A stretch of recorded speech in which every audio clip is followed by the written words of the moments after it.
I want you to stop stressing over the optimization of your fitness/wellness. Do this instead. Things get in the way, and so if I couldn't do it at the appointed time, it just didn't happen. I've realized I just go with the flow. For me, that works. Like, I had planned to work out yesterday, but then my husband said, hey, let's go do something today. I'm like, okay, sure. You hear that, let's everybody? do that. That's right. So then I worked out today instead. We've been married for 27 years. Our life is a podcast. If we just ran hot mics like Truman Show style throughout all of our day, we'd probably own the internet because it's pretty entertaining. I disagree. I think we're quite boring. Well, that's true. We are pretty boring in a lot of ways, but we're hilarious and to entertaining. To us. To us. That might be all that matters, right? It's the All-Star Special. Hey now. So shout out Waffle House. Hey, if you want to sponsor me, I'm here for you. What I'm getting at here is this galactically insane optimization culture that we've meandered into. And what made this crease my consciousness to the point that I wanted to bring it up on the podcast was this whole bananas and blueberries thing. You familiar? No, what's wrong with bananas and blueberries? Nothing. This optimization culture is a product of laziness, poor nutrition and exercise habits, vanity, validation seeking, and virtue signaling because we've gotten so catastrophically sick and fat and self-involved that the pendulum swung naturally as it will, as it only can. Physics is undefeated. If you push the pendulum all the way up here, you can't hold it there forever. It's going to swing wildly back in the other direction to the exact opposite point. Does it seem like doing the right things for your body, mind, and spirit is a series of moving targets these days? Like just when you've dialed something in, somebody moves the goalpost. Stick around. BalanceFIT Radio is on. 4, 3, 2, 1. Lift off and the clock has started.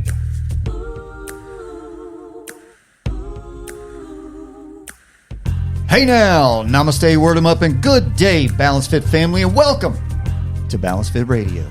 We're talking about strength, meaning in the human experience.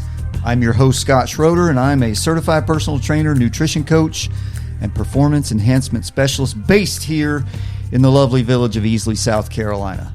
BalanceFIT Radio is where fitness meets psychology and philosophy in everyday life. Because true wellness is about more than just the body. It's about living in balance through strength, resilience, and capability. Let's get after it, shall we? In the studio with me today, oh my gosh, you're in for a treat. My compass and my rock since 1998 and already rolling her eyes at me. The radiant and gloriously incomparable Meredith Schroeder. Welcome. Thank you. Thank you. It's good to have you again. Last time you were in here, you were a shadow off camera, so I'm glad to see your beautiful face on camera. And you're going to give us a little bit of something today. You gave a phenomenal tutorial about how to be a Spartan spectator without getting lost and tripping over your feet and not catching the right moments and all that kind of stuff. But you were off camera, so we had it on audio, so all the podcast universe heard it, but I couldn't clip it. I got this whole segment of amazing information that I couldn't do anything with on video. So you're back for that. Lacey is having a girls' weekend with her chicas that she's known for quite some time that she organized and put together for them. So hope you're having a good time out there, Stacy Fletcher, with your girls. I saw a group of bodybuilding priests at the gym today.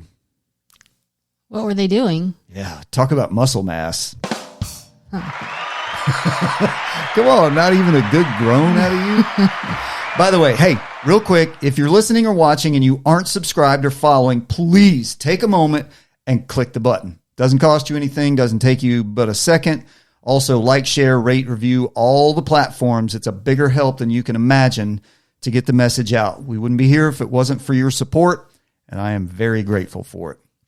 Before we get into it, I want you to stop stressing over the optimization of your fitness/wellness. Do this instead. Make it simple enough to be repeatable. Stop thinking that repeatable is boring or unproductive. Foundational habits with fitness and nutrition are a force multiplier, not a rut. And I want you to make it thoughtful enough to matter.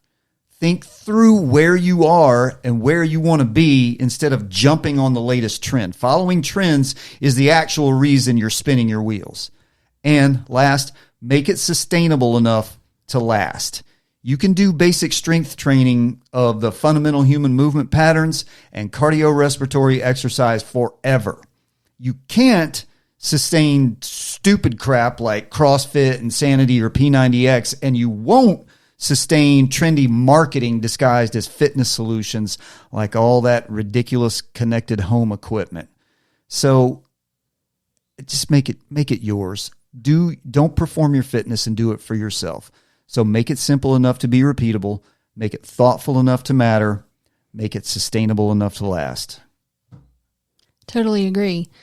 And for some people, that means establishing a very easy to follow routine. For me, that doesn't work. That's not sustainable for me. I've tried it a bazillion times over the last 30 years. Like what? Like, I'm going to get up and work out every morning at 6:30 or 5 times a week or 4 times a week at 6:30. Well, then one morning that I'm supposed to do it on Wednesdays, and Wednesday morning I have a dentist appointment. Well, I guess I'm just not working out today. Or I did not sleep well last night, or I have a big meeting that I need to get ready for. I don't have time to work out for an hour, then shower, then before I sit down at my desk. Things get in the way. And so if I couldn't do it at the appointed time, it just didn't happen. I've realized I just go with the flow. For me, that works. Like, I had planned to work out yesterday, but then my husband said, "Hey, let's go do something today." I'm like, "Okay, sure. You hear that, let's everybody? do that." That's right. So then I worked out today instead. And sometimes I don't have an hour to work out, but I'll go try to do something just to move. Yeah, and this leads into what we're going to talk about later in the heart of the matter of the topic, which is this weird, just psychopathic optimization culture that we've gotten into, that it's the dichotomy of putting yourself on a rigid plan that when it falls apart, when it inevitably falls apart, you have no pivot. You haven't given yourself any buffer or any wiggle room, and so you just don't do plan it. B, C, or D. So you just derail, crash out, and you just don't do anything instead. So that's a good entree into that. But warming up, there was an Instagram comment or a comment on Instagram on one of my posts, but I'm going to get to that later. But I didn't want to forget about that. But we had a conversation. And by the way, today's episode, for you guys that don't know us, we've been married for 27 years. Our life is a podcast. If we just ran hot mics like Truman Show style throughout all of our day, we'd probably own the internet because it's pretty entertaining. I disagree. I think we're quite boring. Well, that's true. We are pretty boring in a lot of ways, but we're hilarious and to entertaining. To us. Is that might be all that matters, right? Right. But we had this conversation yesterday. Well, it was not a conversation. It was a monologue. I was talking at you, and I'm nothing if not amenable to learning, experiencing, pivoting on some things, or layering in some new things. So I did the whole double diatribe about my hatred for treadmills, specifically for training, not for just general movement or warming up, something like that, but specifically for training running or training strength for a race, training to climb hills, things like that, just specifically because of the lack of muscle activation, because the belt is moving your legs, your feet and your legs for you. And the whole thing about people doing the incline, then grabbing onto the bars and leaning backwards so they're walking up a flat road. But I'm at the end of my training cycle for the upcoming Spartan race weekend, which is 6 days away. And I'm at the end of the heavy training cycle and the beginning of the taper and rest pre-race cycle. And that's hard for me to keep from injuring myself by getting too hard at it, all too close to race time. So I picked a couple of days where I went to our local big chain gym, and I just needed to get some light movement, some steps under my feet, some light movement, just keep the muscles activated without overdoing anything, not working on strength or hypertrophy or power or anything like that, just keeping the parts moving. And guess what I did? Treadmill. I got on the treadmill. Can I ask why you didn't do that down the sidewalk? Yes. Why didn't I go out and walk down our sidewalk? Yeah. Because last week during the peak, the apex of my training cycle, I did like 4 days in a row of heavy running, including trail running, and my right hamstring was a little tender. It wasn't to the point of being injured, but if I had pushed it any farther, it would have been. And my own words came back to me, which is your hamstrings don't get activated nearly to the degree that they should on a treadmill, because for hip extension, the belt is moving your foot backwards for you. But, ding, I found a way to get movement to elevate my heart rate a bit and to just get some movement without straining my hamstring. So instead of walking or running out here on our hills, I went and got on the treadmill where there was very low impact on the hamstring, and I could still crank up the incline to boost my heart rate a bit without putting undue strain on my muscles. So there's the caveat. There is the reason to use a treadmill during training, when you are tapering or when you need to rest or recover from an injury or potential injury, when you need to take some strain off of those lower extremity muscles. So I wanted to throw that in there.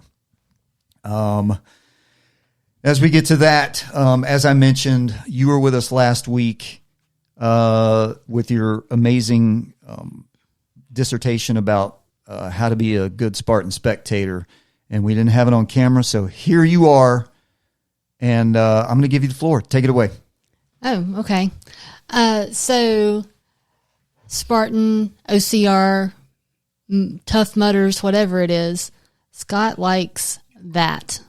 I have no desire to crawl under barbed wire or climb over crazy walls or any of that, but I will cheer you on. I am here for it. So if you are going to a Spartan race to cheer on your person, I have some tips. First, you need to make sure you know which event your person is participating in. There are different levels. There's the sprint, the super, the beast, and the ultra. If this is your person's first time, they're probably doing the sprint, maybe the super.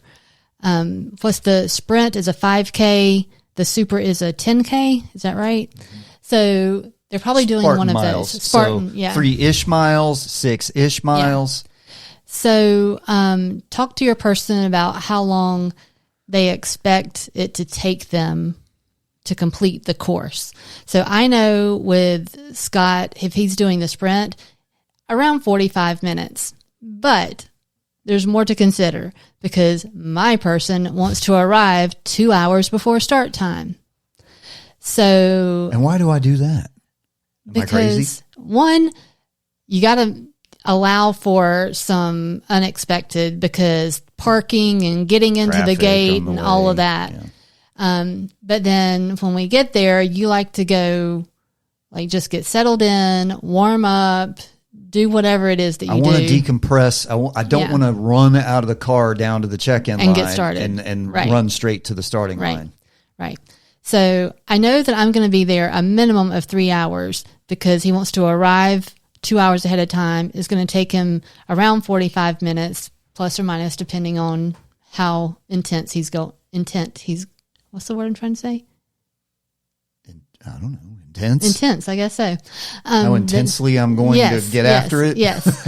My intensity level. Right. And then afterwards, if your person is competing in the open, then they're just doing it to finish and be done, and they'll get their participation medal. They might want to go watch some other people finish, get a bite to eat, chill out, watch some other people for a little bit, go buy some souvenirs. And they may be testing themselves, right? Not against other people, right. but testing themselves against the clock and against the course. Right. And they might even be doing something like, this is how I'm going to dip my toe in the water to see if I want to run one of the elite events. So right. So if they are running timed to compete against other people, then you're probably going to want to stick around for some of the awards. So just know when that's going to happen. You're going to be sticking around for a while for that.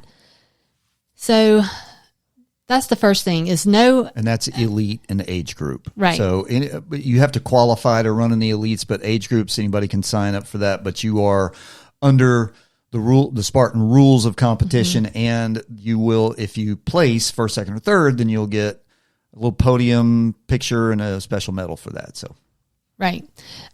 So sprint, I know I'm going to be there at least 3 hours. A super, I'm going to expect to be there probably around 5 hours. And a beast, that's like 6 or more hours. Of total time. Of total time for me to be there. I don't want to sit around necessarily for 6 hours in the heat or the cold or whatever is going on. In the past, I've dropped you off. You're 2 hours ahead of time. Haven't even been there for the start and just came back later to make sure I see you finish. Took the dog with me. We went on a hike, picked up a bite to eat, whatever it is. Yeah, and you don't need to stick around because, there's stuff to do, but there's not that much stuff to do. 6 hours is a long time. And you're going to see me or you're going to see your competitor for the first, this particular course that we're running next weekend at Asheville. You're going to see me for the first 2 minutes and the last 20 minutes. Right. And all the middle stuff, we're way out in the woods. Right. So let's talk about that. So that's my suggestion is, if you have kids and they play sports, think about sitting at your kids' soccer tournament all day. Bring whatever you'd need for that. Bring your bag chair, bring your water bottle, your hat, your sunscreen, if you want to bring a book to read. But there is plenty to do there. Just depends on how much you want to walk around and do, how much you want to sit and watch. Because, like Scott said, once they start, they run off onto the course, and you're not going to see them again until like the last maybe 3 or 4 obstacles, and they're still going to be far away. We'll talk more about that in a minute. So you want to make sure you know about how long it's going to take them to finish so that you can be at the finish line and capture that and be ready to give them the high five and everything. But what are you doing between, whether it's 45 minutes or an hour and a half? What are you doing during that time? There's food trucks, there's vendors, there's live music usually. Maybe you brought friends with you and y'all are hanging out and just getting a bite to eat. Great. But go watch the other competitors. Go watch the kids on the kids course. That's fun to see. They can just go and run it, and it's fun to watch these kids, little up to like 12 or so. I don't know what age it goes up to. 16? Something like that. It's around 12. 12-ish, something like 12, that. 13. That's like fun that. to watch because the whole families will come out, and the mom and dad run the course. The kids do the kids course. That's fun to see. Watching the competitors, you see people of all ages, all body shapes. They're just getting out there. Some are getting out there and just trying it to see that they can do it. Some are trying to beat their personal time. Some are competing against their friends. It's just fun to watch. One time we saw this guy carrying his dog on his back through the whole course. Carrying a big old dog up and over obstacles. So it's just inspiring to watch people finish. In the meantime, have your chair, go set up your little camp spot. the event, they do put out some canopies and folding chairs and tables. You might find a spot there, but don't count on it. And those folding metal chairs are not comfortable to sit in all day long. So find a spot, put up your chair, your stuff, but go wander around, support the vendors who are there selling, get a bite to eat. There's different products you might want to try out, that kind of thing. Let me see. What am I forgetting along those lines? Okay. When your person takes off, they're going to have a chip that will be timed. You can go on the day of the event, go to the online page for that event, and there is a live tracking link. You can see where your person is on the course. If they're doing one of those long ones especially, and you want to see how close are they getting to the finish line, it's not GPS, so you don't see a little dot moving along. But every More time, like a checkpoint. Like checkpoints. Every time they cross a checkpoint, you'll see, okay, they finished a mile. Oh, okay, they're about halfway through. You can see checkpoints along the way, so that's good. But also, some of these venues, cell service is really spotty. It's out in the woods, out on a farm, out in the middle of nowhere sometimes. So if you don't have good service, there is a tent where they're tracking all of that, the timing and results tent. You can go over there and just check in and they'll tell you. Let's see, what else? Oh, speaking of tents and checking in, buy your spectator ticket ahead of time just to save a little headache at the gate.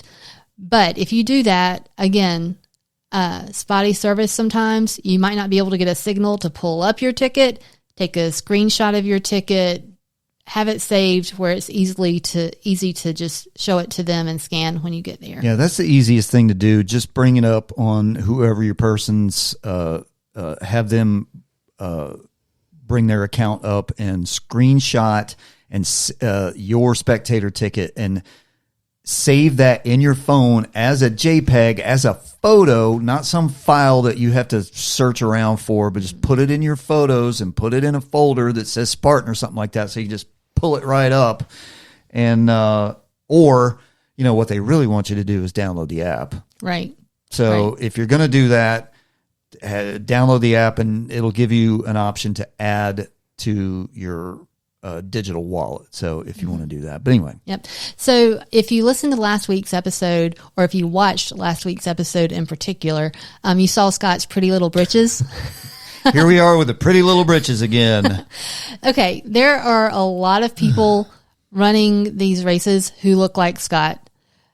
Dudes that are about his age and his size with shaved heads and tattoos, and they're all wearing black shorts and black shirts. So when you see your person on the last 3 or 4 obstacles climbing over a wall, you're going to see a lot of people in black shorts and black shirts climbing over a wall. They all have on the same Spartan headband. And you're like, I think that's him. Covered in maybe. The first couple times, the easiest way I could identify Scott was by his gait. I knew how he moved. Not like I could spot you like by any identifying characteristic because you're covered in mud and everybody else looks like you. I could tell the way you moved. So we've learned. And you only get that from decades of being together and just true love. I'm so blessed. So the best thing is to make sure your person is wearing something identifiable. A neon yellow shirt, although those are kind of common too. Yeah, you're starting to see more of that now. Scott has his pretty little red, white, and blue britches. Those are much easier to identify. Some people wear some crazy socks, but just make sure that you can easily see them. You know something to look for at least. If it's just like a red bandana tied around their wrist or whatever it is, because those last few obstacles, you want to position yourself at the right time so you can start to see them climb over this wall or do these climby things. I don't know what the obstacles are called. Or, whatever it is, hoist up this big heavy bag. Because we'll be able to see the last couple of obstacles But as they're getting near the last one, you want to make sure you go ahead and get to the finish line because you don't want to miss that moment. Yeah, don't watch them climb the A-frame cargo net and get distracted right as they're on the fire jump and you're still way over there. Right. So make sure you get to the finish line on time and you're there to get the picture, the video, high five them when they come across. But then after they cross the finish line, there's a little backdrop where they go and get their picture done. They walk through, they grab a banana. It will take them a couple minutes maybe to get to you. So just stand there and wait at the end, and then you can get a big muddy hug and all of that. And there's another thing at, I don't know if they do it at every single race, but they do it at most of them in this race in particular. It's called the extra mile. And so right when your person finishes, they might opt to do the extra mile. And what do you get out of that? A pin. Glory. A little pin to stick. And sometimes they've run out of pins, but it's an extra bit of competition. It's almost kind of a cool down. Mm-hmm. And it's usually not literally a mile, but it's some kind of like at Asheville last year, we carried, I think it was 10-pound kettlebells through this maze that took, I don't know, like 10 minutes. Mm-hmm. So they may do that. So you may have to wait on that. And you can get pictures. That's right there at the finish. So you can get pictures of that, video and stuff if you wanted that. Yeah. So speaking of pictures and videos, do plan ahead of time to take a couple of pictures of your person before they start. At one, there's different photo moments throughout the venue, big Spartan letters and signs and whatever. But then at the end, they're going to get their medal. You want to be sure you get some pictures with their medal at the end when they're all muddy and gross and everything. But then just let them be. Why is that? You getting emotional again? Hey, she does this and it's okay. All of y'all can shut up. You know who you are. I love that she loves life. So let them be, because we just probably need to cool down and clean up a little bit. And yes, because you like to tell me everything that you did, and I just let you talk. Or you might be freezing to death because it's February and you walked through water, and now all of a sudden it's settling in that I'm freezing to death. Right, I need to get these socks off. So be ready with towels, wipes, change of clothes, all of those things. There is a spot at the venue where they can go and hose off, but it's not showers. You're not going to go get completely clean there. You know what? They actually do. They have added something like that, haven't they? Got a vendor a few years ago that has like those trailer bathrooms. They have those that are showers, but they malfunction a lot. Of course, there's only a handful of them, and there's 3,000 people racing. So don't count on it. Plan to have if it's even some there, don't count on it. Towels, washcloths, whatever, just to wipe down with, change clothes. If you want to hang out some more. If you're going to just head on home, don't worry about getting so cleaned up then. You can just go onto the car and clean there when you're ready to clean up. But have something for them. Have, sandals to put on, get their nasty shoes off and slip on some slides or something. That's the first thing you're going to want to do is get those shoes off. Yeah. And just be able to wipe their face off and their hands and everything. So they're going to eat and drink. But just have your little diaper bag, so to speak, ready for them. I told you, think about your kids. What would you need for your kids? You've taken the toughness factor of this thing way down with pretty britches and diaper bags. But then once you do get to the car, Scott wants to change, before he gets in the car, or you might just want to put a towel down on the car seat for them to be able to ride somewhere if you're going straight home or go to McDonald's and change in the restroom or whatever, but you're at least going to need a big towel for them to sit on at the minimum. Scott wants to change clothes, and so we need a big sheet or big beach towel to hold up so he can stand there against the car and change clothes without flashing the whole world. And if you missed it last week, my system is we have shades, window shades for the whole car so you can block out the other side. I'm not worried about people looking at me. It's just I don't want to be rude and flash other people. So block that out. And then we open both doors. We have a 4-door, so we open the doors so that they're kind of like create 2 little walls. And then I have clamps that I clamp the beach towel to the top of the door, and so it gives me a nice little changing booth right there. So I have got to get that stuff off of me. Yeah. We're fortunate enough that we live an hour and 10 minutes from the Mill Spring, Asheville venue. We live an hour and 15 minutes from the Newberry venue. We live 2 hours-ish from the Atlanta venue. How far is it to Charlotte? 2 hours? Hour and a half. So we got a lot of venues around us that doesn't take us a long time to get home, but still, who wants to sit around? Because also Scott wants to go eat afterwards. And so Waffle House, victory dinner. Victory dinner. Let your person choose wherever they want to go eat afterwards and get cleaned up and go there and chow down a little bit. That was a correction. I think I called it, I always call that thing I eat the wrong thing. I think I called it the All-American special. It's the All-Star special. Hey now. So shout out Waffle House. Hey, if you want to sponsor me, I'm here for you. The All-Star special, elite food, elite post-race food. I think I covered most of the important things. Just be prepared for the weather, hanging out. Like I said, if you were at your kid's soccer tournament or softball game or whatever, you're sitting there for hours. What do you need? And just have fun and enjoy. Watch everybody else do their thing and get some high fives. Yep.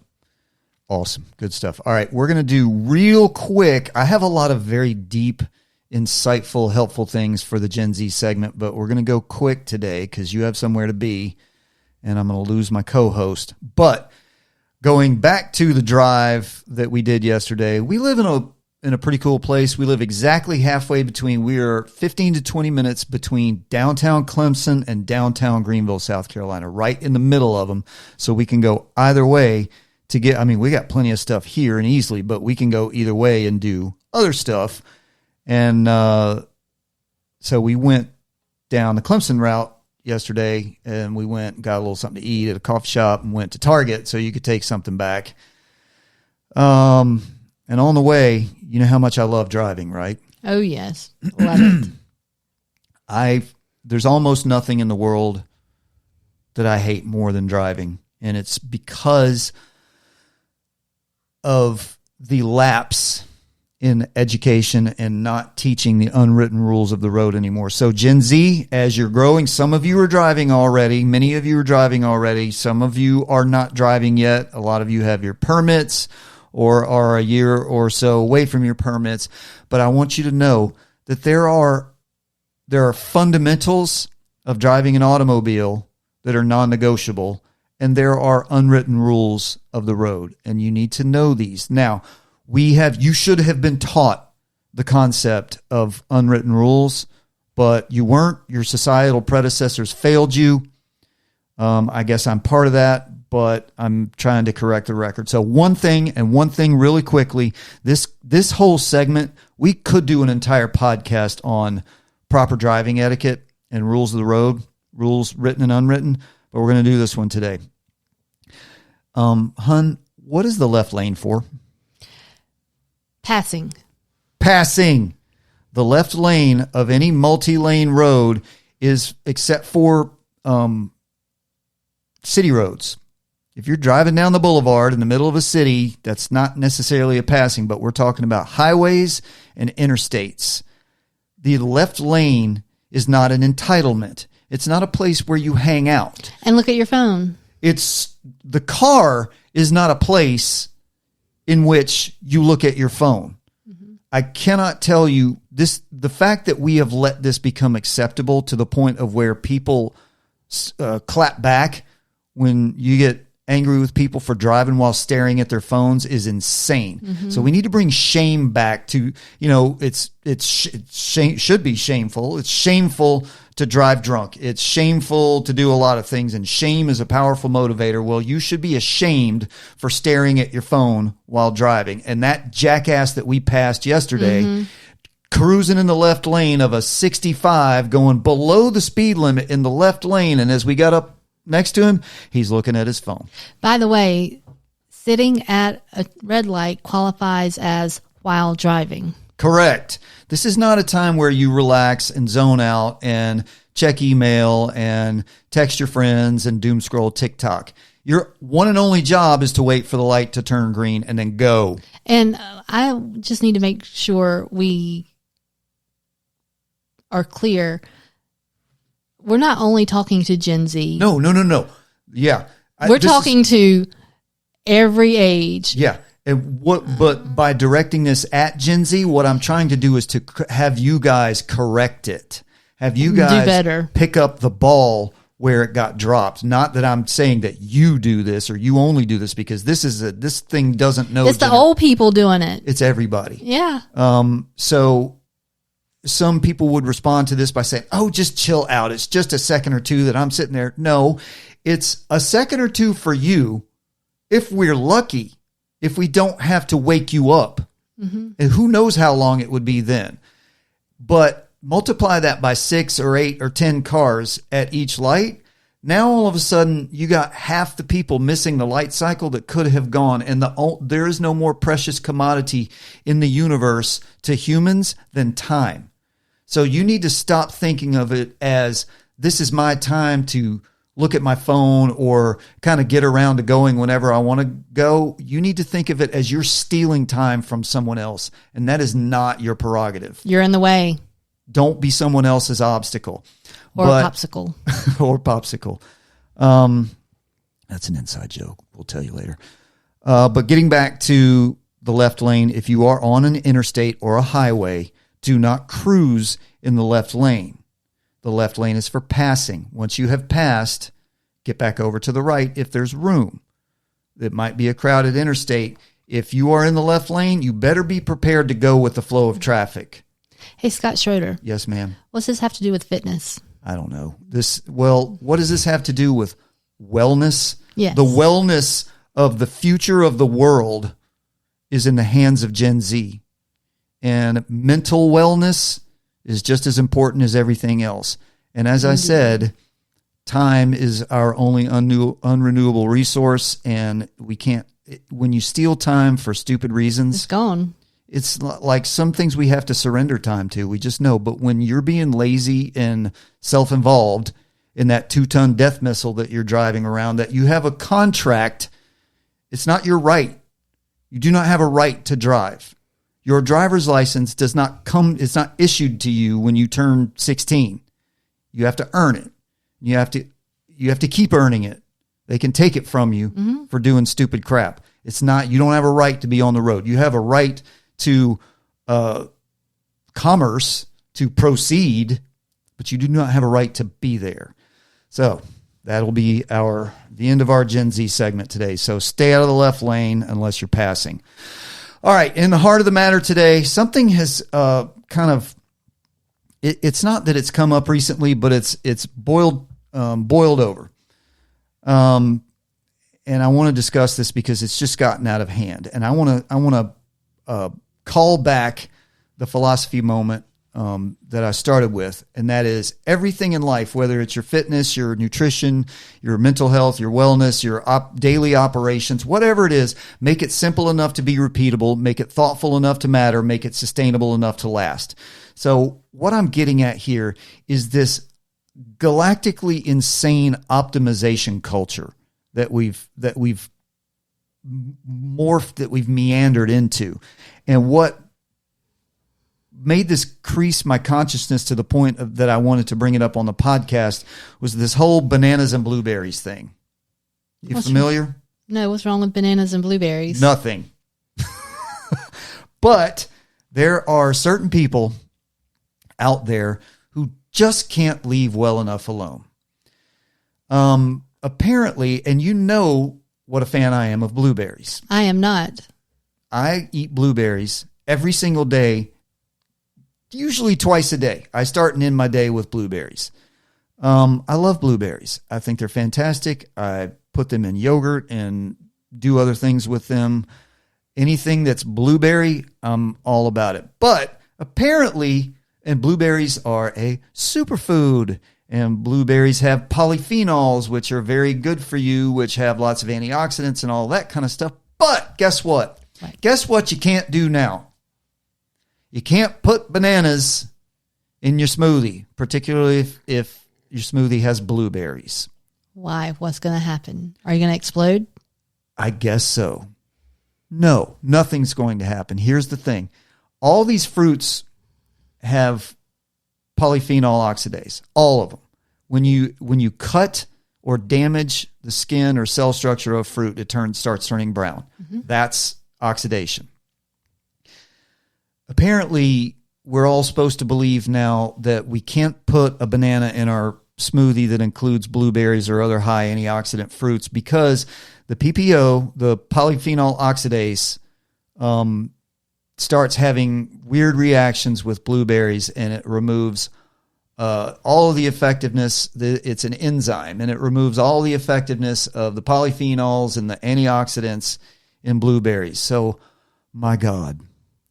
And as it turns out, it's not really 100% true. And there's no reason to go into the details of this. I'm sure if you're paying attention to nutrition on social media, you have seen this whole ridiculous thing. Yes, the PPO kind of reduces a little bit of the antioxidant, but it only reduces the effectiveness of one little strain. So it doesn't just wipe out your blueberry consumption. It reduces the effectiveness of one little element of it. Otherwise, you're getting all the nutrients from that delicious smoothie. So have your bananas. If you want to optimize your smoothie, why would you want to optimize your smoothie? I don't know. Are you a professional athlete or something like that where your only job in the world is to be the strongest, healthiest, elite athlete there is because your income depends on it? Most of you, the answer to that is no. So if you want to optimize your smoothie, then sure, just leave the banana out if you're having blueberries. For the rest of us normal human beings, just do whatever you need to do. And the whole point of this is that nobody can just live and enjoy anything normal anymore. You got to get the most out of it you possibly can. Right. Or it's not worth doing. Or it's not worth doing. Mm-hmm. Everything. And like I said, the goalpost keeps moving, man. It's like, all right, blueberries are a superfood. They've got antioxidants, so I'm going to eat blueberries and I'm going to feel good about myself because I'm doing this one thing that's good for me. I know it's not going to, make me some magic elf that can resist aging and death, but it's good for me and I'm going to do it. Oh, whoops, nope. We moved the goalpost. The Overton window has slid that way. So we can't do bananas with our blueberries. So now I have to reconfigure my entire daily nutrition plan to optimize my blueberry intake. You just can't enjoy anything normal anymore. Right. Have your salad, have with your grilled chicken and enjoy it. Oh, wait, did you put some cottage cheese in it also? Did you add some peanut butter to your salad? Have something that's got seed oil in it? Oh, no, then it's terrible. Oh, my God. It's horrible. But, you put dressing on your salad? Oh, my gosh. Yeah, I think we got here.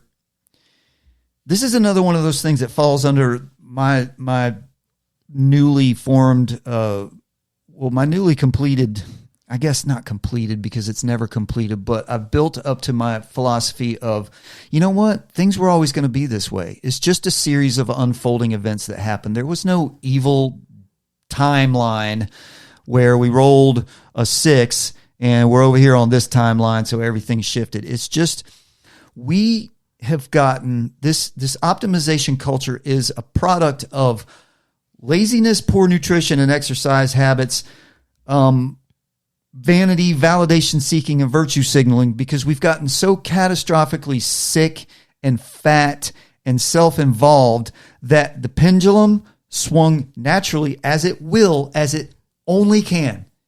Physics is undefeated.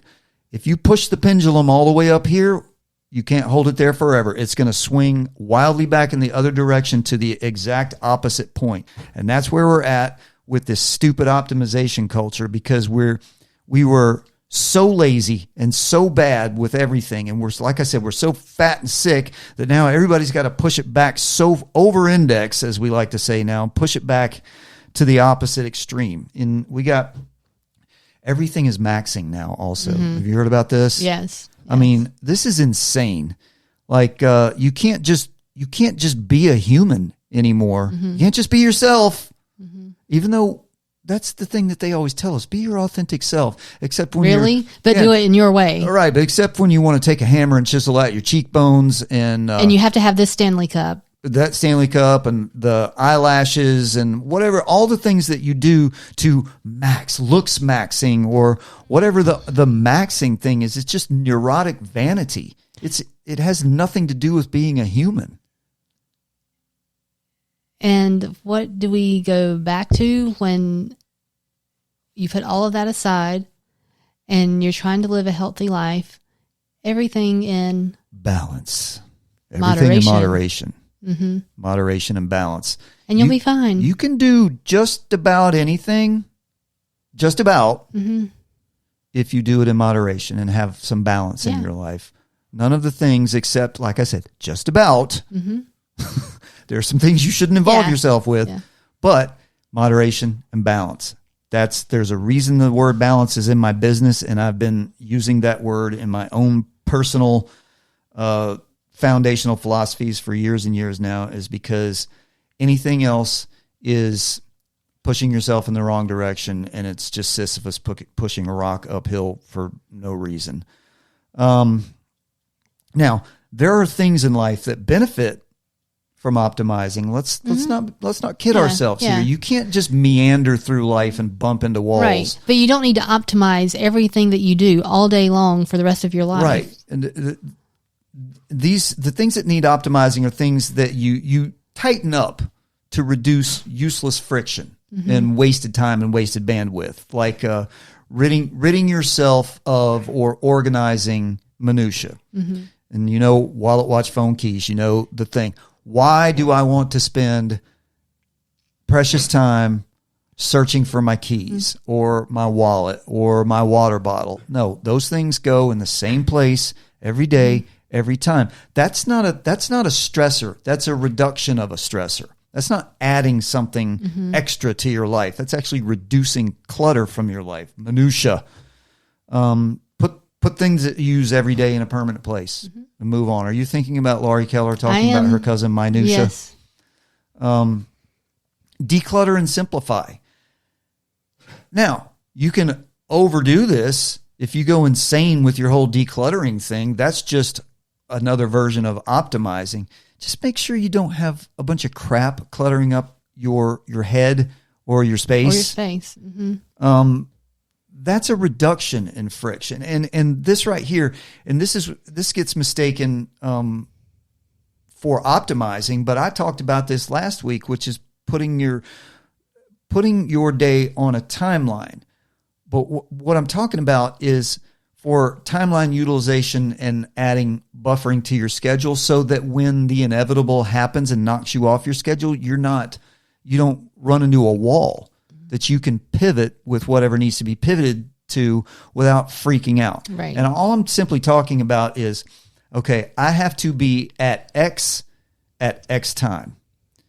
So I'm going to start at that time and work backwards and start building in things and buffering things. And that's different than optimizing. That's timeline utilization to help reduce friction. And when organization goes off the rails is when it becomes the actual stressor. Right. And there's obsession about it. Exactly. It becomes the stressor rather than the facilitator of life. So the facilitator is making sure that your keys are always on that hook by the door so that you're not searching around for your keys. But when you're optimizing your smoothie by freaking out over polyphenol oxidase, reducing the effectiveness of your blueberries, that's not good. Yeah. That's not helpful. All these wearables, particularly things like sleep trackers. Now, you know when you didn't sleep well. You don't need a device telling you that you didn't sleep well to not only now that you feel bad because you got a bad night's sleep and you're less productive, but now you're also stressing out because your device told you got a bad night's sleep and you got to make sure your number is such and such. It's crazy. Now, I mean, are there medical situations where that information can help you? Sure.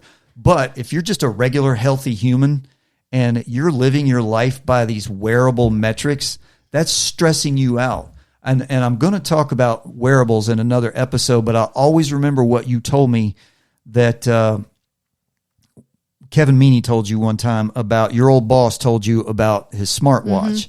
He got rid of it because it started dictating his life. Now, these things are... That was years ago. I know it. These things are helpful unless you let them start running your life and you start stressing over the fact that you didn't get X steps or that your heart rate recovery isn't X number. So I want to repeat that. When optimization goes off the rails is when it becomes the actual stressor rather than the facilitator of life. And schedule, not building a timeline, but time blocking your schedule where you have to do this thing at this time, this day, and all the thing. That's too much. And like you mentioned this too, which is rigid protocols for everything. And what is this largely based on in this culture?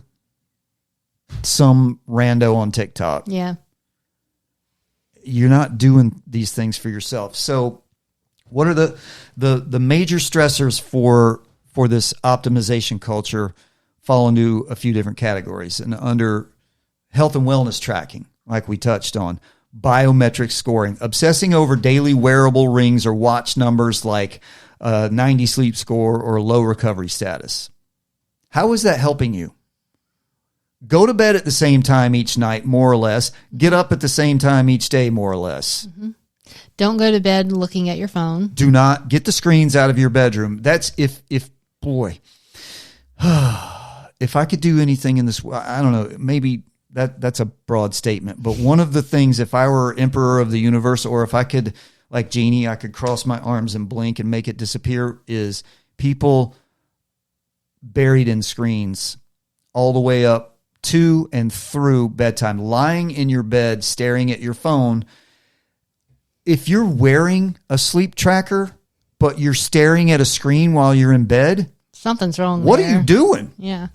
Get rid of the screen and don't worry about what your sleep tracker number Go to sleep. is. God almighty. Quantified fitness. That's a delightful term. Treating a casual walk or a bike ride purely as data entry points for apps like Strava and all those other things rather than just for leisure or just your exercise. Yeah. Just go for a walk, man. Yeah. And what do I always tell people is at least reserve some time in your walk or your run for no music, no podcast, no screens, no nothing. For a minute, 2 minutes, 5 minutes, 10 minutes, whatever. Reserve some of that time for that. Just go.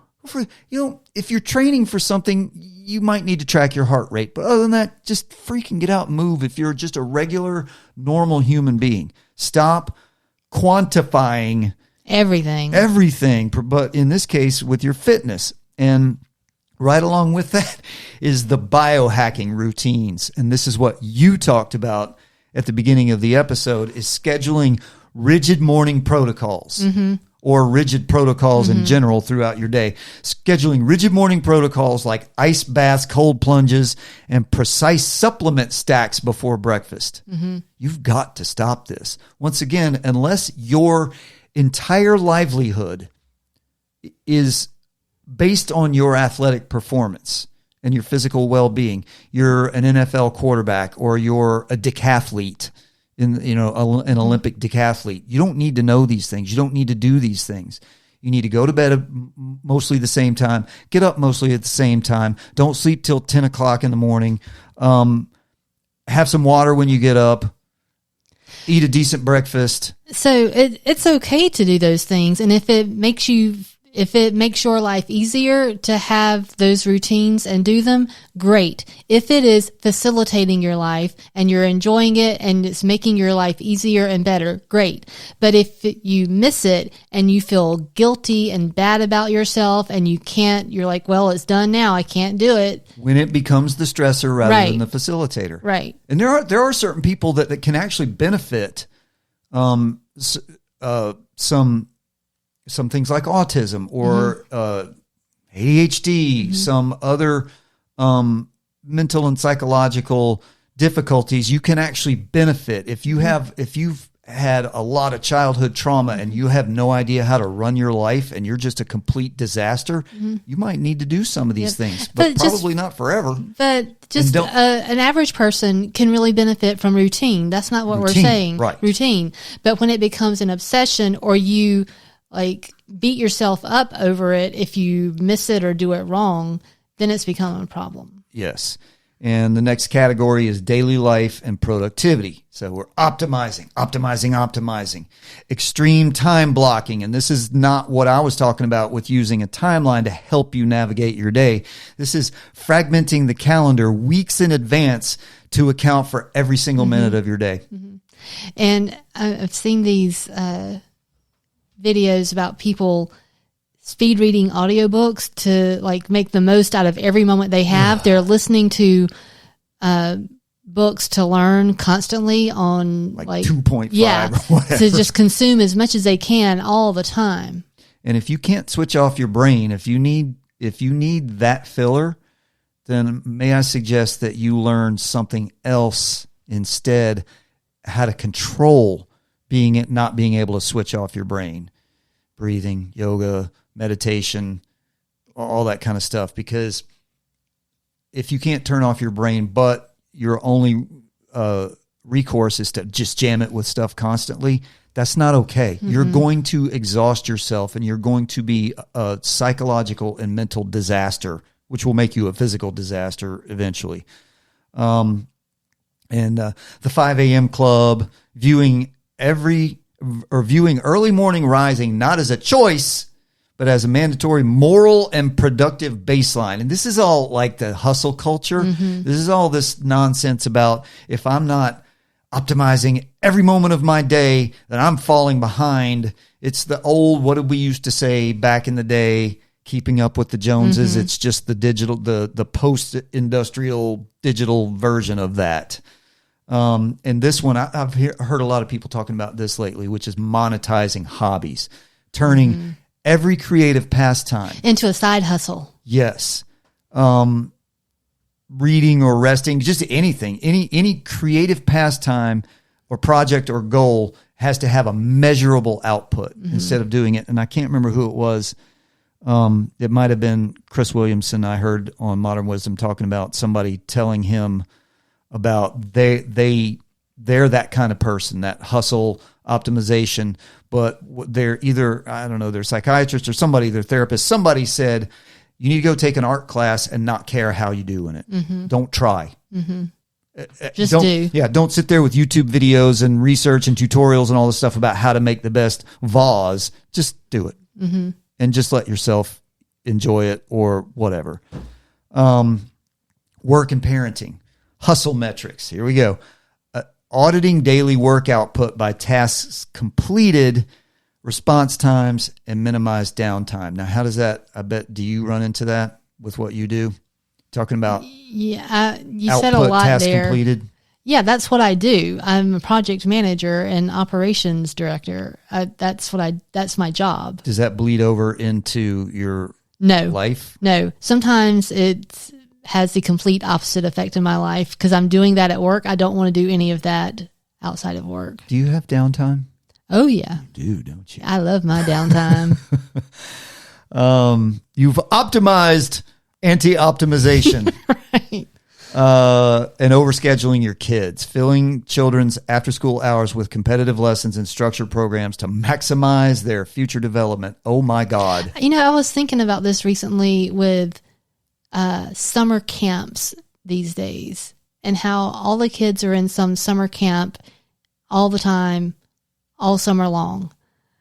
I sat on the couch watching game shows and soap operas for the entire 90s every summer. You never went to camp?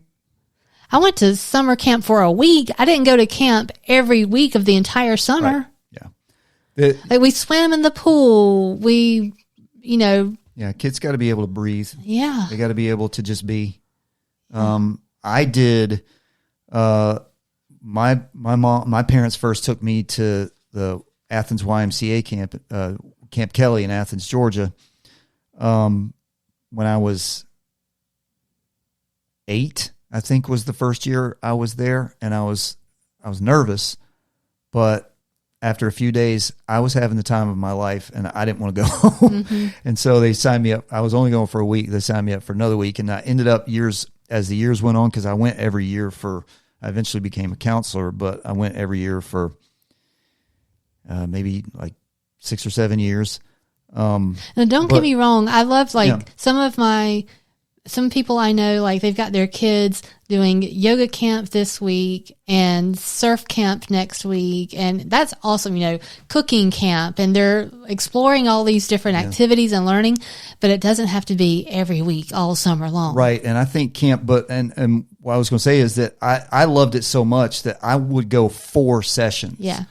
But the things that we were doing there, first of all, we were away from home. So we were learning how to exist without our parents. Mm-hmm. We weren't unsupervised, but we were learning how to exist away from the umbilical cord and the womb of the house.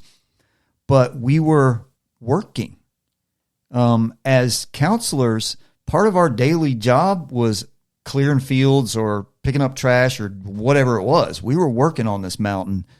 But as campers, of course, you're doing the regular arts and crafts and archery and riflery, but we played games. We had chapel morning and evening. We ate 3 meals a day in the dining hall together. So you weren't necessarily focused on any. It wasn't like a thing. It was like. It was an unfolding day of productivity, but we had downtime. Mm-hmm. We didn't have every hour of our day scheduled. Right. But anyway, the thing about past that is, all right, we're going to camp this week, then we're going on a family vacation next week. And then when you get back from that, you're going to work out with your personal trainer. And then after that, you're going to this specialized soccer camp or specialized baseball pitchers camp or something like that. And that's when you start getting in to the danger zone of redlining your kids and just not letting them breathe at all.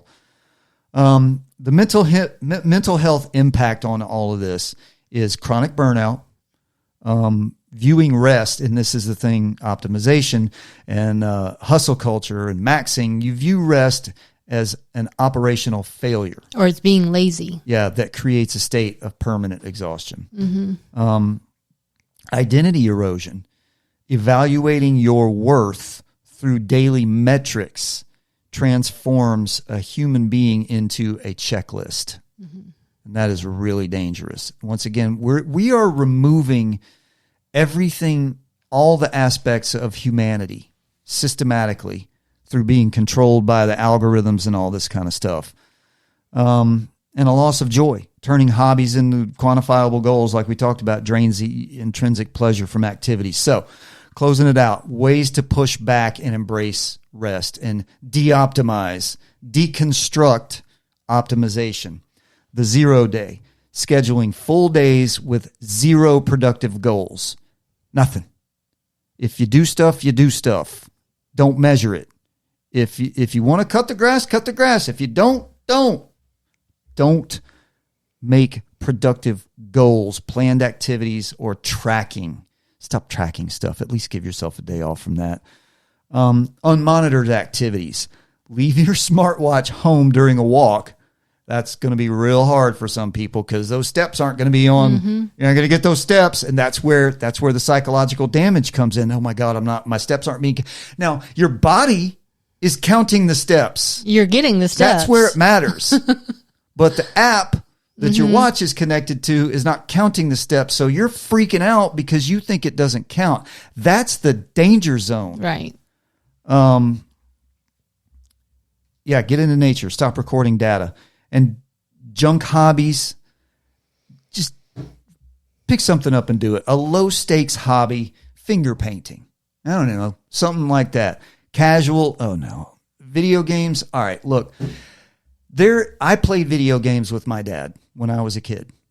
We'd play whatever Ancient. low resolution ancient video game we had on Intellivision or Atari, and for like 30 minutes, and that was it. I was so itching to go outside anyway. But that was some bonding time. So, but low stakes. Don't get on there and play Halo for 9 hours straight, connected to people around the world doing that kind of nonsense and jack your cortisol level up like that. But just do stuff.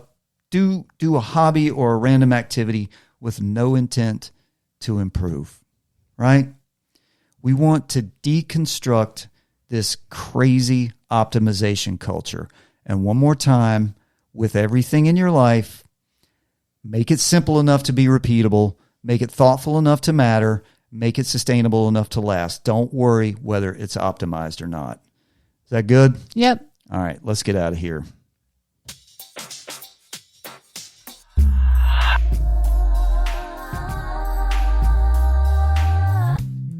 All right. Thanks for spending time with us today on balanceFIT Radio. If this conversation resonated with you, share it with someone who might need it. Let me leave you with this thought. When it comes to eating right and exercising, there is no I'll start tomorrow. Tomorrow is a disease. Until we meet again, be capable and resolute and move through life with a dadgum sense of purpose. Train to be the right kind of dangerous. And remember, your life, your potential. Peace out, homies. We'll see y'all next time. Thank you, my dear. That was awesome. I didn't keep you too long, did I? You went just over an hour. That's like a record. You're welcome, everybody.